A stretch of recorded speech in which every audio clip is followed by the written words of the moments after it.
యోహాను రాసినటువంటి మొదటి పత్రిక 2వ అధ్యాయం ఒకసారి తీసి చూడండి. మొదటి వచనం, 2వ వచనం లేదా మొదటి వచనం నుంచి. మనలో నా చిన్న పిల్లలారా, పిల్లలారా, మీరు పాపము చేయకుండుటకై ఈ సంగతులను మీకు వ్రాయుచున్నాను.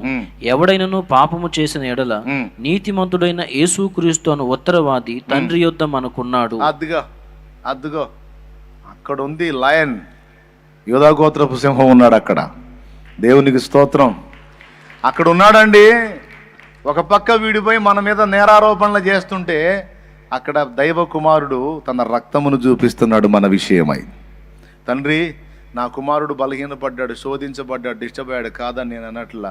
అదిగో నా రక్తాన్ని ఆశ్రయించాడు, మారు మనసు పొందాడు, నా కృపను వేడుకున్నాడు, అదిగో దిద్దుకోవడానికి ఇష్టపడుతున్నాడు. తండ్రి, అదిగో నా రక్తమును బట్టి నా కుమారుని వదిలేయి, నా రక్తమును బట్టి నా కుమార్తెను వదిలేయి. ఇంకొక ఛాన్సీ. ఏ రోజుకు ఆ రోజు వీడు కంప్లైంట్లు చేయటం, యేసయ్యేమో తన రక్తాన్ని చూపించి కేసులు కొట్టేయటం. ఇప్పుడు కొట్టాలా అసలు లెక్క ప్రకారం, కాకపోతే మీరు లేటు కదా, ఏం చేద్దాం.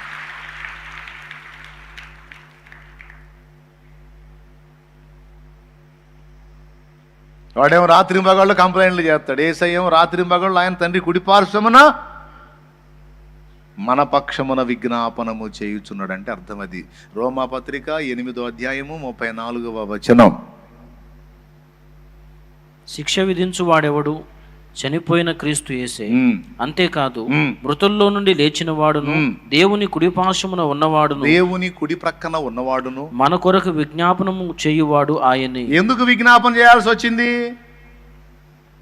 మన కోసం విజ్ఞాపన చేస్తున్నాడంట, రిక్వెస్ట్ చేస్తున్నాడంట తండ్రిని. ఎందుకు విజ్ఞాపన చేస్తున్నాడు? మనల్ని బ్రతుకనీయమని విజ్ఞాపన చేస్తున్నాడు, మన తప్పులను కాయుమని విజ్ఞాపన చేస్తున్నాడు, మనల్ని క్షమించమని విజ్ఞాపన చేస్తున్నాడు, పోనీలే తండ్రి అని విజ్ఞాపన చేస్తున్నాడు. అంతేకాదు, మనం ఆశించినవి మనకి దక్కునట్లు మన పక్షమున మన కోరిక తీర్చమని తండ్రిని అడుగుతున్నాడు. అందుకే కొన్ని ప్రార్థనలు నువ్వు చేసిన వాటికి జవాబులు వచ్చినాయి, కొన్ని నువ్వు చెయ్యనివి కూడా నీకు వచ్చినాయి, కొన్ని నువ్వు అడగలేదు దేవుణ్ణి, అయినా నీకు దేవుడు ఇచ్చాడు. ఎలా ఇచ్చాడో తెలుసు? అది యేసయ్య విజ్ఞాపన. నేను చెప్పే అర్థమవుతున్నాయా? ఎవరు చేశారు నీ పక్షాన?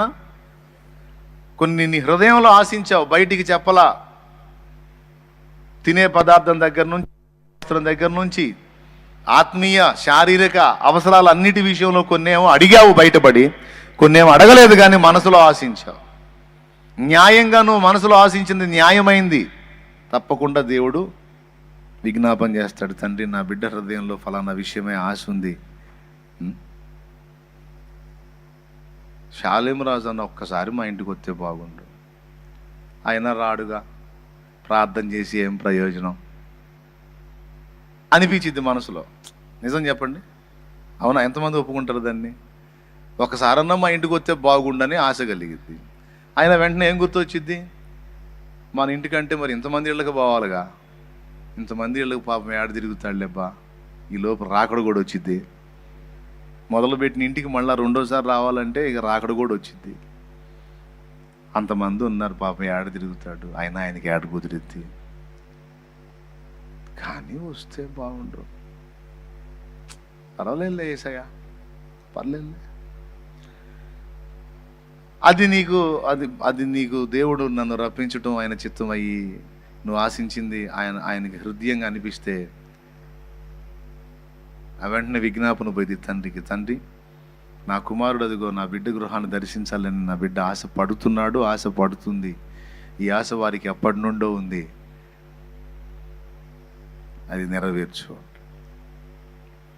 అప్పుడు నాకు ఆలోచన కలిగింది, ఏదో తెలియదు, ఏదో పని పడిద్ది, ఊహించిన రీతిలో నేను నీ ఇంటికి అడుగు పెట్టడం జరిగింది.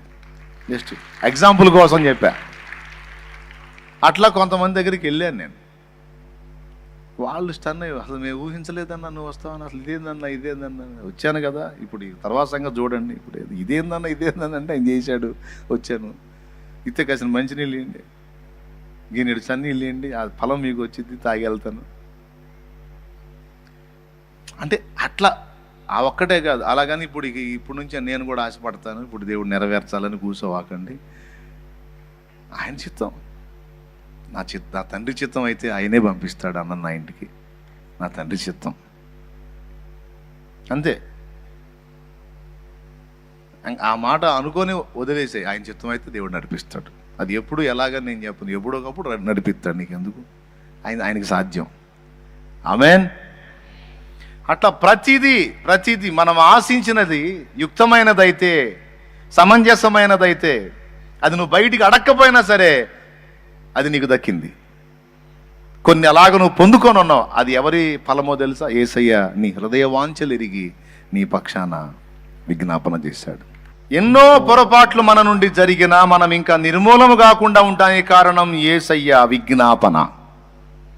శత్రువు రాత్రి మగళ్ళు పోయి కంప్లైంట్లు చేసినా సరే మనం ఇంకా నాశనం కాకుండా ఉండడానికి కారణం, దేవుని ఉగ్రతకు బలి కాకుండా ఉండడానికి కారణం యేసయ్య విజ్ఞాపన. చాలా విషయాలు మనం అడిగినవి దొరుకుతున్నాయి, అడగనవి కూడా దేవుడు మనకి ఇవ్వడానికి కారణం యేసయ్య విజ్ఞాపన. అక్కడ కూర్చున్నాడు తండ్రి కుడి పార్శ్వమందు. కొన్ని ఆశీర్వాదాలు మనకు దక్కకుండా చేయడానికి కూడా ఇటు కంప్లైంట్లు చేస్తున్నాడు పోయి సిగ్గుమాలినాడు. అయినా సరే అవి మనకు దక్కునట్లు యేసు తన రక్తమును చూపించి మన పక్షమును విజ్ఞాపన చేసి మనకు ఆ కృపలు ఇస్తా ఉన్నాడు. అందుకే ఏ రోజుకి ఆ రోజు మన బండి దొర్లిపోతా ఉంది. ఎంతమందికి అర్థమైంది? రైట్. ఎక్కడున్నాడు వీడు? తండ్రి దగ్గర ఉన్నాడు. నిజాలు చెబుతున్నాడా, అబద్ధాలు చెబుతున్నాడా? అబద్ధాలు చెబితే ఉన్నెత్తాడు అక్కడ. మనుషుల కంటే అబద్ధాలు చెప్పొచ్చు. ఇప్పుడు నా మీద మీకు ఎవరైనా అబద్ధం చెప్పారనుకో, ఎర్రి ముఖం వేసుకొని అవునా అట్నా మంచోడు అనుకుంటున్నానే నేను అని నువ్వు మోసపోవచ్చు. కానీ దేవుడు మోసపడు. దేవుని దగ్గరికి పోయి అబద్ధాలు చెప్పాడు అనుకో, రేయ్ హో అవతలకి అంటాడు. అక్కడ సత్యమే చెప్పాలి, ఎందుకంటే అన్ని తెలుసు ఆయనకి, అన్ని చూస్తున్నవాడు ఆయన. వాడు వెళ్ళి నిజమే చెప్తాడు. మన మీద ఫిర్యాదులు నిజమే, మన నేరాలు నిజమే, కంప్లైంట్లు నిజమే, అయినా యేసు రక్తము వాటన్నిటిని కొట్టి తొలగించి ఏ రోజుకు ఆ రోజు తన రక్తము చేత మనకు స్నానం చేయించి పరిశుద్ధపరిచి ఎప్పటికప్పుడు పరిశుద్ధపరుస్తున్నాడు, ఎప్పటికప్పుడు నూతన పరుస్తున్నాడు. కాబట్టే వచ్చి అబ్బా తండ్రి అయ్యా అని అనగలుగుతున్నావు మళ్ళీ. లేకపోతే ఆ అపరాధాల యొక్క జ్ఞాపిక నీలో ఉందనుకో, అబ్బా తండ్రి అన్న పదమే రాదు, తగను ప్రభువా అనుకుంటూ తిరుగుతావు. నీ కుమారుణ్ణి గాను, కుమార్తెను గాను, నీ దాసుని గాను, దాసుని కూడా పనికిరాను అనుకుంటూ తిరుగుతావు. కానీ అలా కాకుండా ఈరోజు నిన్నటి దోషాలన్నీ ఆయన రక్తంతో కడిగి వేశాడు. మళ్ళీ క్రొత్త శుభోదయాన్ని నీకు ఇచ్చాడు. నూతనంగా వాత్సల్యం నీ మీద కలిగి ఉన్నాడు. ఆ వాత్సల్యాన్ని బట్టి, ఆ కడగబడిన విధానాన్ని బట్టి మళ్ళీ ఈ రోజుకు ఆ రోజు సంతోషంగా ఆయన సన్నిధిలో, ఆయన కౌగిట్లోకి రాగలుగుతున్నాం. ఓకేనా? పరలోకంలో దెయ్యాలు కూడా ఉన్నాయా? దురాత్మలు కూడా ఉన్నాయా? లేవు. అవి ఎక్కడున్నాయో అడ్రస్ చెప్పాడు. ఎఫెసీ పత్రిక 6వ అధ్యాయం 12వ వచనంలో వాటి అడ్రస్ వ్రాయబడి ఉంది. ఎఫెసీ పత్రిక 6:12. ఏలయనగా మనము పోరాడినది శరీరులతో కాదు గాని ప్రధానులతోనూ అధికారులతోనూ ప్రస్తుత అంధకార సంబంధులకు లోకనాథులతోనూ ఆకాశ మండలమందున్న దురాత్మల సమూహములతోనూ పోరాడుచున్నాం. అవి ఎక్కడున్నాయి?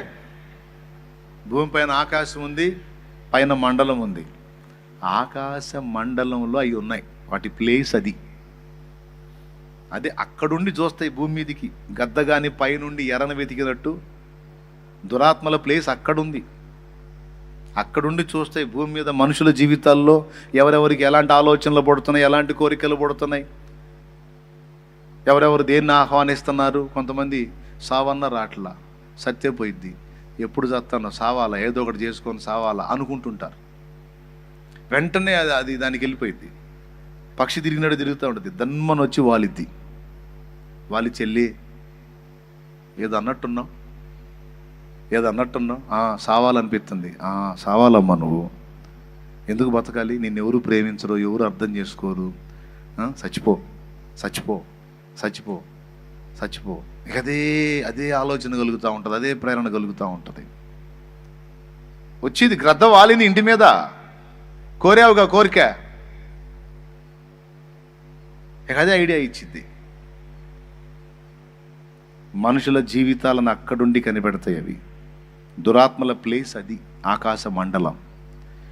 అక్కడి నుండి పోయింది సౌలు విషయమై. ఎక్కడికి పోయింది? దేవుని దగ్గరికి పోయింది. ఎందుకు పోయింది తెలుసా? సౌలును వెరపించడానికి పర్మిషన్ కోసం పోయింది.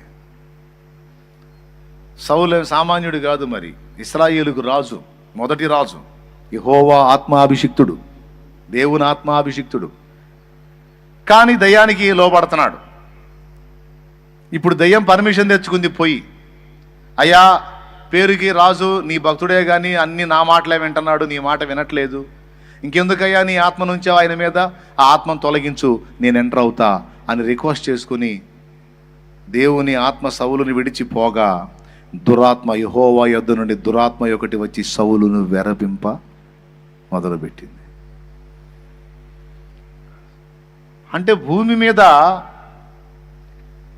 మానవుడు, ఆదామైన వాడు అధికారం అప్పజెప్పినా అందరి మీద పూర్తిగా పెత్తనం చేయడానికి లేదు. సైతానికి, దురాత్మలకి, దయ్యాలకి అమ్మ ఆ ఛాన్స్ ఇస్తే మొత్తాన్ని ఎప్పుడో నాశనం చేసేయి. ఆ ఛాన్స్ ఇవ్వలా. అడ్డు తగులుతూ ఉంటాడు కొన్ని చోట్ల. ఫర్ ఎగ్జాంపుల్, చిన్ననాటి నుంచి ఈ రోజు నువ్వు బాప్తీసం పొందావు, ఈ రోజు నువ్వు దేవుని బిడ్డవయ్యావు. దాదాపు కొంతమంది 20 ఏళ్ళకి, కొంతమంది 30 ఏళ్ళకి, కొంతమంది 40 ఏళ్ళకి, కొంతమంది 50 ఏళ్ళకి కూడా దేవుడు నమ్ముకున్న వాళ్ళు ఉన్నారు. కొంతమంది 60 ఏళ్ళకి. మా నాన్న అయితే ఇంచుమించు 65 నుంచి 70 సంవత్సరాల మధ్యకాలంలో ప్రభువుని తెలుసుకున్నాడు. ఇప్పుడు అయ్యావు నువ్వు దేవుని బిడ్డవి. కానీ నీ చిన్నతనం నుంచి జ్ఞాపకం చేసుకో, ఎన్నోసార్లు సాతాను నీకు మరణాన్ని తీసుకొచ్చాడు, శత్రువు నీకు మరణాన్ని తీసుకొచ్చాడు, అయినా నువ్వు చావలా. చావు అతి సమీపంగా పోయింది. కరెంట్ రూపంలో వచ్చింది, నీళ్ల రూపంలో వచ్చింది, యాక్సిడెంట్ రూపంలో వచ్చింది, విషసర్పాల రూపంలో వచ్చింది, రకరకాల రూపాల్లో వచ్చింది, జబ్బు రూపంలో వచ్చింది, రోగం రూపంలో వచ్చింది, తెగులు రూపంలో వచ్చింది,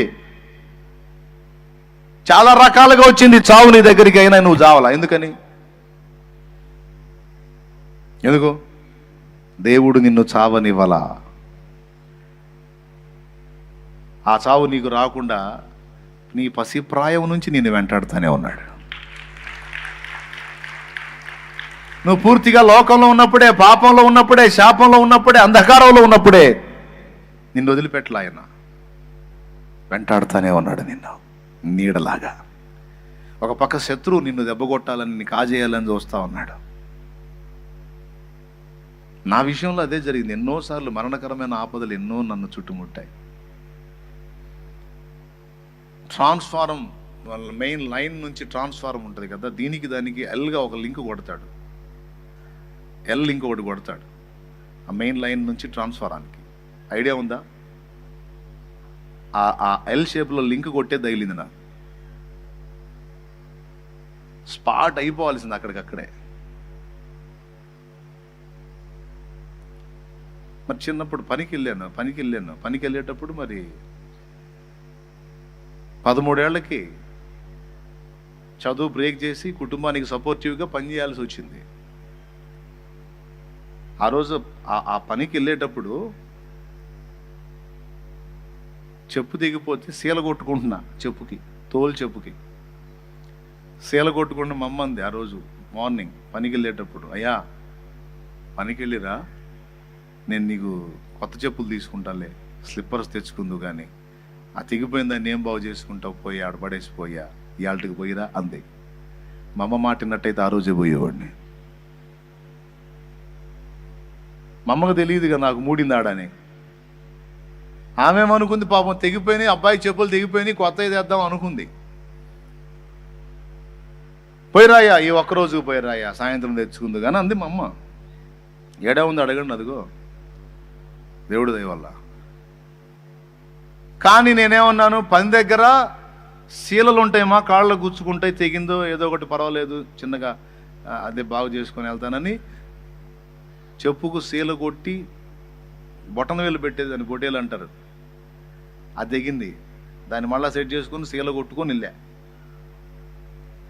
ఆ రోజు నిజంగా చెప్పులు వదిలిపెట్టి వెళ్ళినట్టయితే షాలేం రాజు అనేవాడు మీకు ఇప్పుడు కనపడేవాడు కాదు. 13-14 ఏళ్లలోనే అవుట్.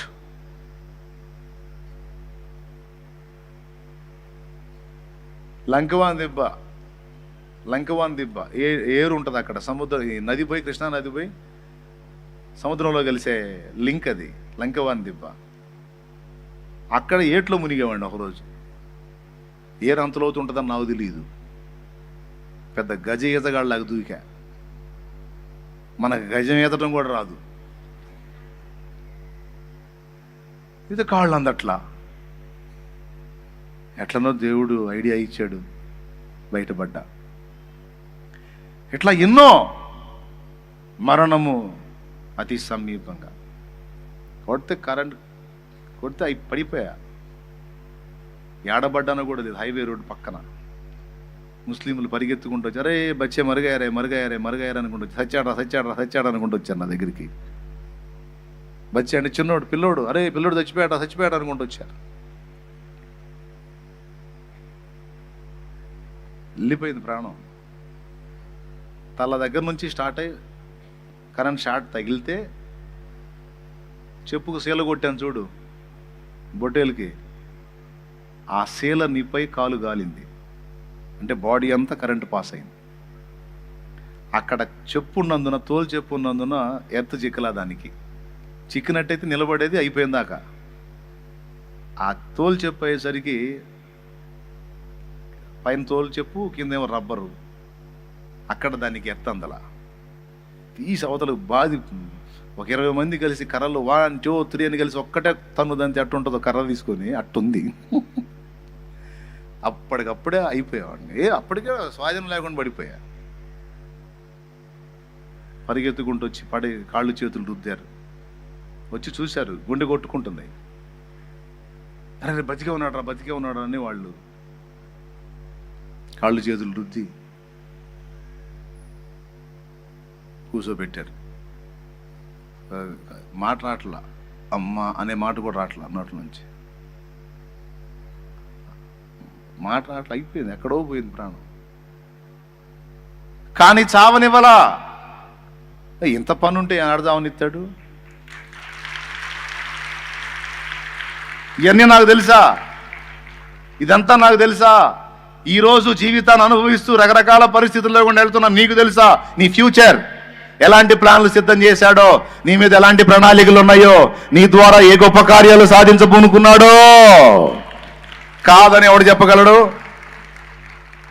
లేకపోతే ఒట్టిగా మరి నిన్ను బతకనిస్తున్నాడా?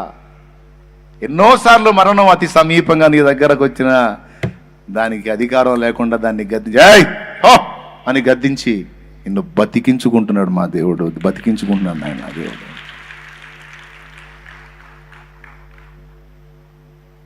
ఒకసారి కూర్చొని ఏడ్చుకుంటా. అప్పుడే పోయేవాడిని పిల్లోడుగా ఉన్నప్పుడు, ఏదైనా ఇంతకాలం బతికించు, ఇందుకేనా